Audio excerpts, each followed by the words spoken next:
Right. Okay. So welcome to the report for the 13th of November. Ah, okay. So yeah. So anyway, today I would like to talk about a news, something about the US fundamentals, and I think it's important. And I'm going to talk about the US consumer and business health and that overall. Okay. Why I want to bring up that is that you need to understand the US is a debt-based economy and it's growing based on that. And I want to see at the end of the day, if it's an economy that is growing, it's based on a debt economy. We want to see whether people are able to pay back their debts. And I want to just look at it at a very simple way from a consumer point of view and from a business point of view. Okay. Now, the Federal Reserve, which is Central Bank of US, has been painting a possible soft landing in the economy in the coming years on a backdrop of high interest rate environment. This is what's happening, the way Fed and the rest, they're talking about this. They're always saying that, everything looks fine. Guys, don't worry. We probably have a soft landing. Jobs are strong and all this kind of stuff. So we want to see how real is this, okay? So to what extent this would be true, I think it's a good thing to revisit the consumer and business health. Okay. Now, if you look at the chart over here, this is the delinquency rate on credit card loans, all commercial banks. Now, when it comes to credit card, then we are looking at the consumer's health, right? So if you can see what's actually happening over here, the delinquency is actually rising. And if you have been following my report for some time, you would have seen from time to time I actually bring this chart out. And from the last that we have reported, right, the rate of increment is actually getting higher. And how do we know this? Look at the slope.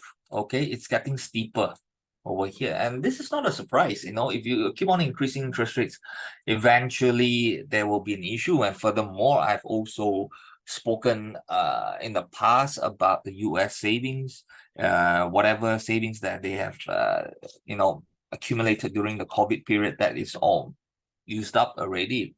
Okay, so you can see delinquency going up, and it has already surpassed the pre-pandemic levels already. Okay, so this is one from the consumer point of view, right? So what about the delinquency rate on consumer loans or commercial banks? We are seeing the same thing. The delinquency rate on consumer loans, and the rise is pretty same thing, and the rise is pretty consistent. You can see from here, it's rising very, very consistent. Now, when it comes to businesses, are they the same? Going to following the same trajectory as the consumers. But when it comes to business, the delinquency rate did rise on Q1, but it's still manageable, where the level is much lower than previous quarters, which is good. Okay, which is good from a business point. Yeah, okay, but from consumer's point, it's not good at all, right? So the Federal Reserve Bank of New York released a report that showed that Americans have hit a new record high for debt. Okay, and I'm going to list it out for you guys to see. Here's a list on all the total household debt, because what we've seen so far, the consumers, they're not doing that well, right? And I want to look into detail why is that so. So with this list over here, we are seeing that credit card balances to 1.08 trillion. This is for the household, yeah. Student loans increased by 30 billion to 1.6 trillion. Auto loan balances increased to 1.6 trillion. Mortgage balances increased to 12.4 trillion. Other balances, which include retail, credit cards, and other consumer loans, increased to 0.52 trillion. Home equity line of credit increased to 0.35 trillion. Now, if you talk about this, the total household debt stands at about 17.29 trillion. And the debts are expected to increase, and with elevated interest rates, that will put a major financial strain on Americans who are already experiencing hardships on the paying for everyday requirements like food and housing, right? So I guess this is not really that healthy, right, when it comes to the consumers. So if this trajectory continues, it will bring severe repercussions. You can be sure about that, right? There's no two way about it. If we keep on going up and up and up, the interest rates is going to be a uh, big headache for the US, right? So from the nation front, from the US as a nation, the US government's towering debt pile fueled by government excessive spending is set to soar to a staggering 54 trillion in the next 10 years. Okay, so it's just not about consumer spending, it's about government spending too at the same time. So for this kind of spending to even continue, we need a combination of low interest rates and strong economic fundamentals, plus a US government which would spend responsibly,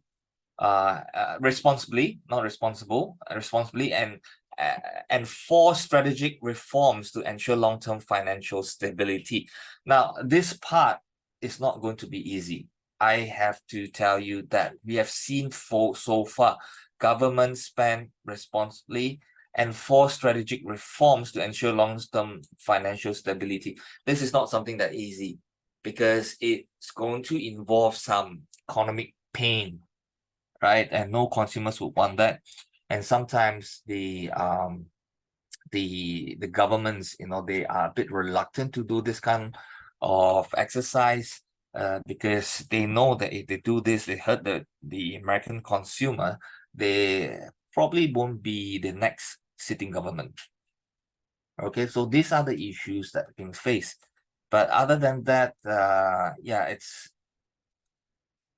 I look at the consumer front, it don't look that rosy. So given this kind of trajectory that we are seeing in the consumers, that the burden that's being piled to the consumers right there, may be a crack that will be coming.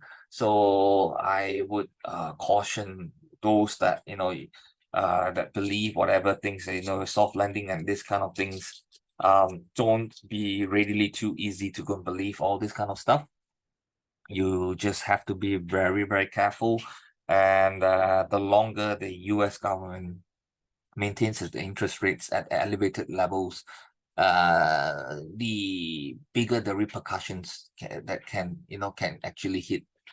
So I really don't envy the Fed's position at the current moment. They are in a very difficult position to manage inflation as well as to juggle all the economic headache that is hitting them, that arise from the previous COVID pandemic and now the geopolitical tensions. Okay, so with that, that's the end of the fundamental report for today. Let's look to the charts.